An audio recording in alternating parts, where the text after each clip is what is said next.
what we're looking at now in the next series of exercises is to think about how we become quite restricted through the rib cage, and once we are restricted, the change in posture that it gives us and doesn't allow us to get up into this nice upright position. So the exercises that you've got to follow on from here are really ones that will allow you to open up and rotate through the rib cage, and it will make a change. It will loosen the rib angles through the front and the back, and it will allow for greater expansion of the ribs and ultimately the cardiovascular system, the respiratory system, to allow for deeper breathing.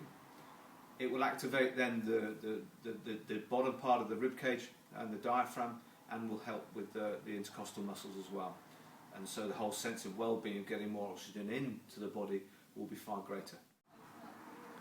So what we've got here is an opposite arm leg extension, and we're looking to create a lift through the rib cage.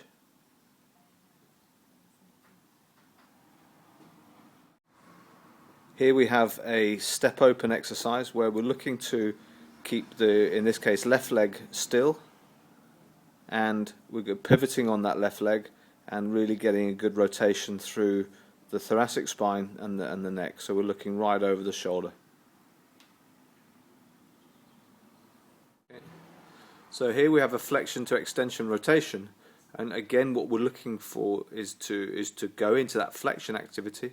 We're keeping the elbow close into the side to start with, but we're looking for an extension through the hips, the pelvis, and thoracic extension and rotation as we go through. We can change the effect of the length of the arm, and that puts it into a bigger rotation. So now we've taken the elbow away from the hip and we've got a bigger rotation. So here we've got a step forward reach, lateral reach. We're looking here just to create a bit of opening of the rib cage and some side flexion through the thoracic spine. And if we just switch legs there, and we can see that Aaron here, flexibility is far greater this side than he was on the other. So it's nice as a good distraction, gets the scapulothoracic region moving better, and allows for some opening of the ribs. So here we have a step reach. The idea of this is to create an extension through the thoracic spine again, and also some side flexion concurrently. This really does create some good thoracic mobility. What we have here is a series of exercises that allow us to create some more thoracic and scapular mobility.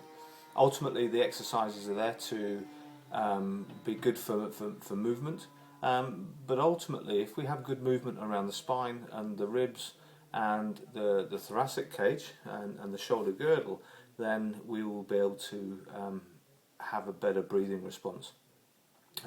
I therefore take better oxygen in, and as we know, more oxygen into the body feeds the muscles better and create a de-stress response within the musculature, and ultimately whatever we hold in the body we hold in the mind, and with that we must keep that into the forefront of our mind. I hope this has been some help. If we need to do any more videos, then we can quite easily do that, and I think and hope that the way that we've gone about this has allowed you to have a little bit of education on how you can incorporate some of the mobility exercises into some of your clients' workouts. So rather than everything being done for performance, big muscular action, we create some internal strength and mobility, because if we don't have mobility and flexibility, we can't put strength, because strength on an unstable base creates collapse. Thank you.